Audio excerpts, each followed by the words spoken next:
وما خلقت الجن والإنس إلا ليعبدون. بسم الله الرحمن الرحيم.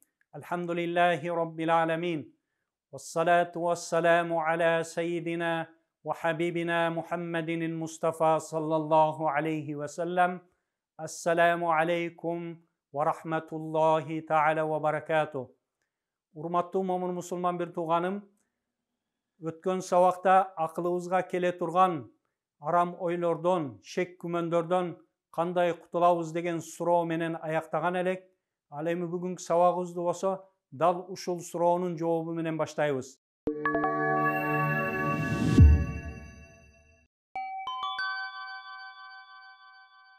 Негизинен акылга келе турган арам ойлор, шек күмөндөр бул нафс менен шайтандан келет. Келиңиздер, урматтуу момун мусулман бир тууганым, ушул кандай абалда жана кантип болушуну биргеликте талкуулайлык. Акылга келе турган акылга келе турган арам ойлордун булагы бул биринчиси шайтан.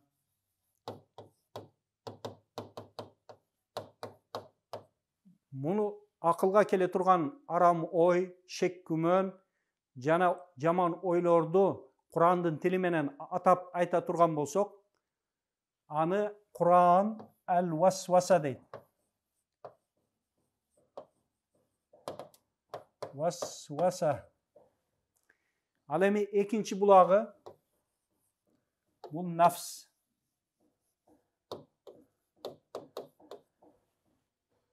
Нафстан келе турган инсандын акылына, нафстан келе турган арам ойду, шек күмөндү, жаман ой пикирлерди Курандын тили менен айта турган болсок, ат-тасвил, ат-татви' деп атайт Куран. Келиңиздер, муну ям жазайлык.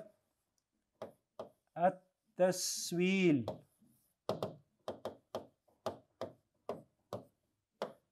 Ат-татви'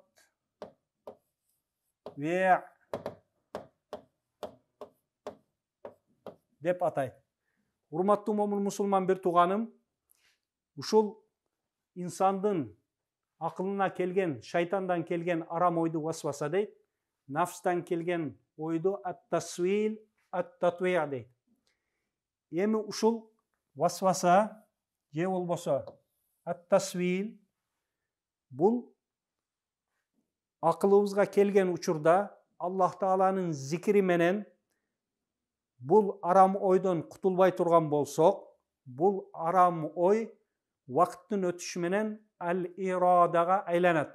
Ирада дегенибиз шайтан же болбосо нафс биздин акылыбызга берген арам ойду каалап калабыз дегени. Ал-ирада дегени каалоо деген маанини билдирет. Келиңиздер, муну ям жазайлык.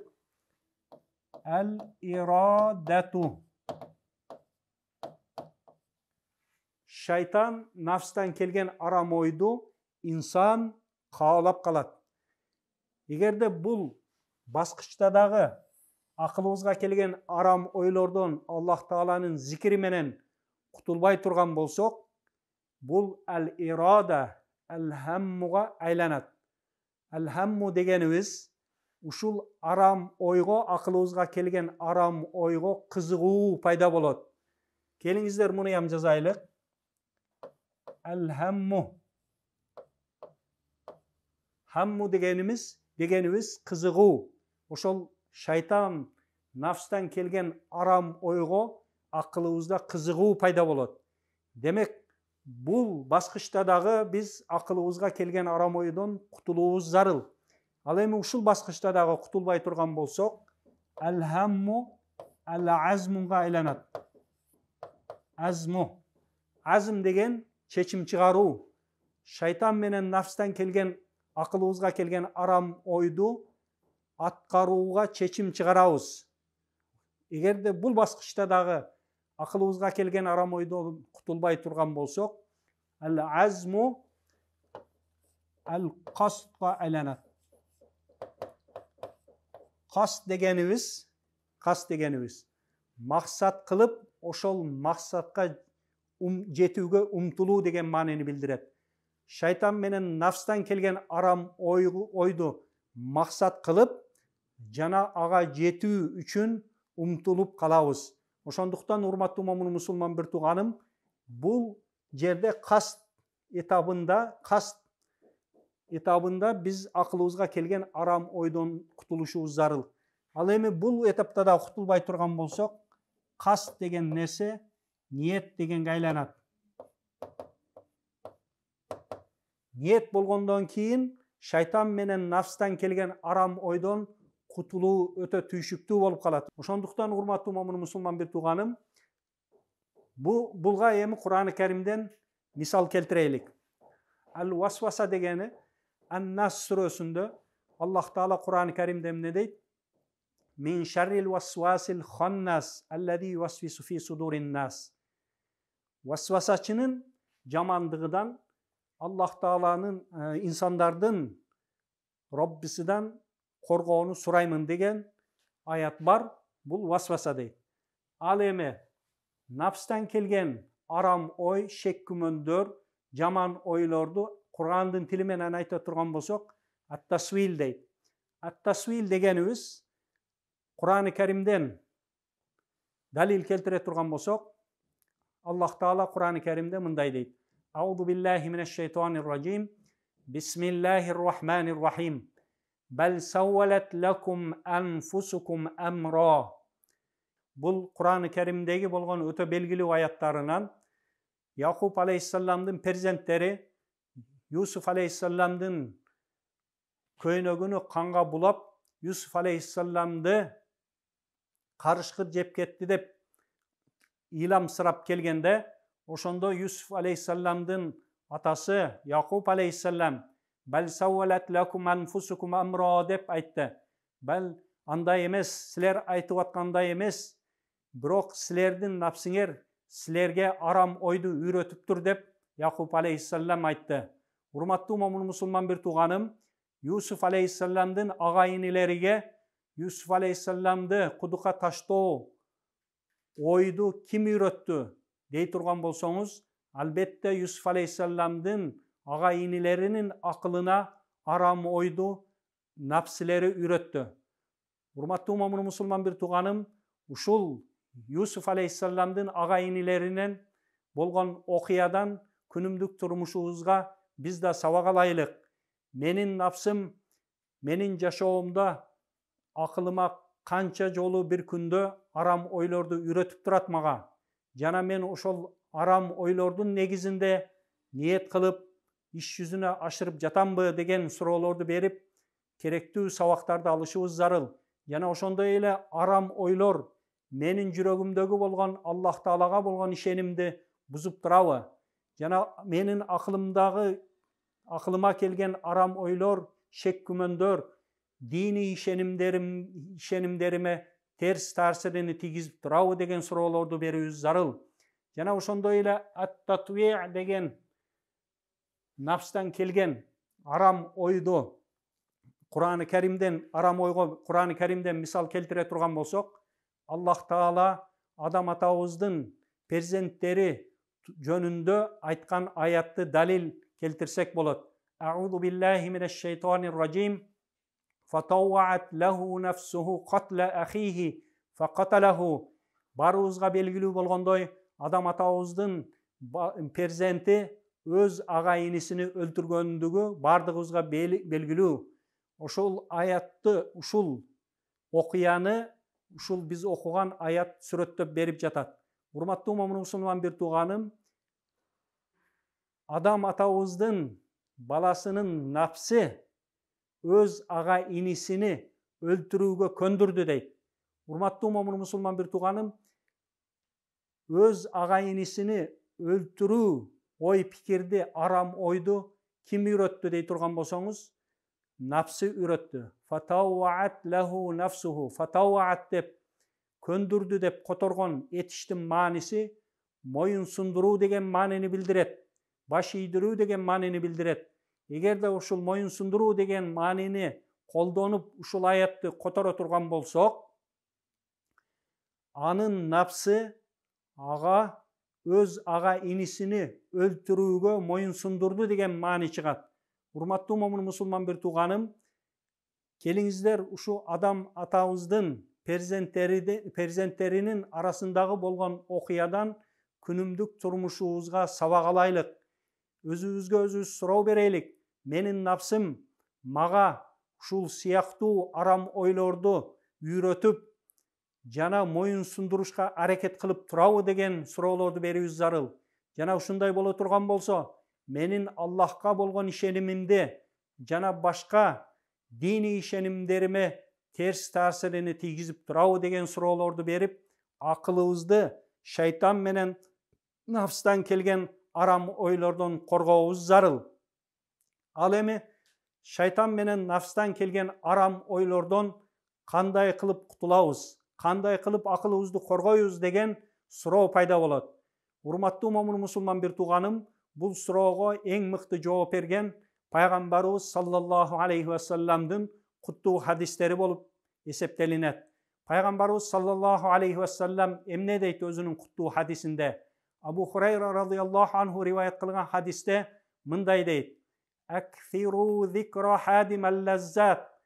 Лаззаттарды, ырахаттарды бузуучунун зикирини эсиңерге тутуп көп эстегиле дейт.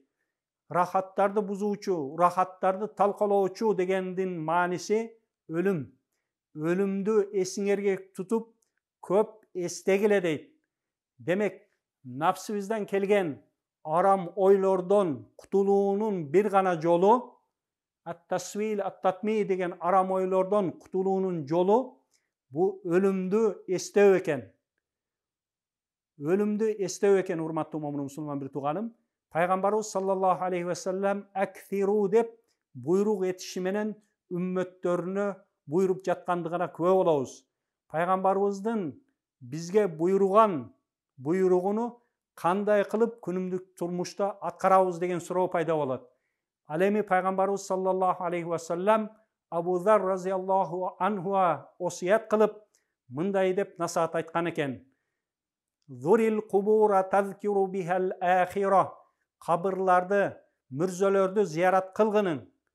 Мүрзөлөрдү зиярат кыла турган болсоң, мүрзөлөрдү зиярат кылууң сага ахиретти эстетет дейт. Урматтуу момун мусулман бир тууганым, кимде ким мүрзөлөрдү зиярат кыла турган болсо, бизге мүрзөлөрдү зиярат кылуубуз ахиретти эстетет экен. Өлүмдү эстетет. Өлүмдүн зикири кандай болот, урматтуу момун мусулман бир тууганым? 5 сезүү мүчөлөр менен инсан өлүмдү эскергенде напсине маалымат жетет. Урматтуу момун мусулман бир тууганым. Жана пайгамбарыбыз саллаллаху алейхи ва саллам хадистин улантысында эмне дейт? Вагсилил маута фа инна мумарасата жасадин хауин мауизатин балига. Өлүк адамдарды жууп гусул кылдыр. Чындыгында жалаңач дене менен алек болуу дейт. Бул алдын ала эскертүүчү сабак деп пайгамбарыбыз саллаллаху алейхи ва саллам айтты. Урматтуу момун мусулман бир тууганым, өлүк адамдын жалаңач денесини жууп аткан кезиңизде көзүңүз менен өлүк адамды көрөсүз. Кулагыңыз менен өлүк адамдын жуулуп аткан сууларын угасыз. Дене сезимдериңиз менен өлүк адамдын денеси катып калгандыгы жана сууп калгандыгын сезе билесиз. Мурун менен өлүк адамдын жытыны дагы сезе билесиз. Ушул нерселердин баары напсыбызга болгон арам ойлорду берүүдөн тоскоол боло турган нерселер, урматтуу момун мусулман бир тууганым.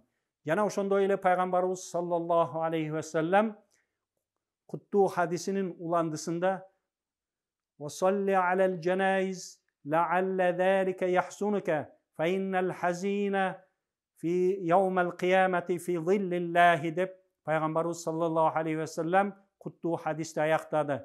Намаз, жаназа намазды окугун. Балким ошол жаназа намаз сени кайгы капага салып турат дейт. Кайгы капага салынган адам кыямат күнүндө Аллах Тааланын көлөкөсүндө деп пайгамбарыбыз саллаллаху алейхи ва саллам осуят кылды. Биринчи хадиске келе турган болсок, өлүмдү өтө көп эсиңерге тутуп эстегиле деди. Ал эми өлүмдү кандай кылып эстейбиз? janaza namazды окуу менен эстейбиz. Өлүк адамды гусул кылдыруу менен эстейбиz, зикир кылабыз. Жана жаназа намазын окуганыбыздан кийин тобутту мүрзөлөргө чейин көтөрүп барып өз колубуз менен коюу менен эстейбиз. Ушул нерселер зикир болуп эсептелинет, урматтуу момун мусулман бир тууганым. Ал эми шайтандан келе турган арам ойлордон, жаман пикирлерден, шек күмөндөрдөн кутулуунун жолу чын көңүлүңүз менен, ихлас менен аузу биллахи минаш шайтанир ражим деп айта турган болсоңуз, Аллах Таала шайтандан келген жаман ойлордон, шек күмөндөрдөн албетте куткарат бизди. Ошондуктан урматтуу момун мусулман бир тууганым, өлүмдү эстөө бул өлүмдү эстөө, нафстан келген арам ойлордон кутулуунун жолу. Эмне себепте өлүмдү эстөө? Себеби нафс өлүмдү жек көрөт. Себеби нафс өлүмдөн коркот.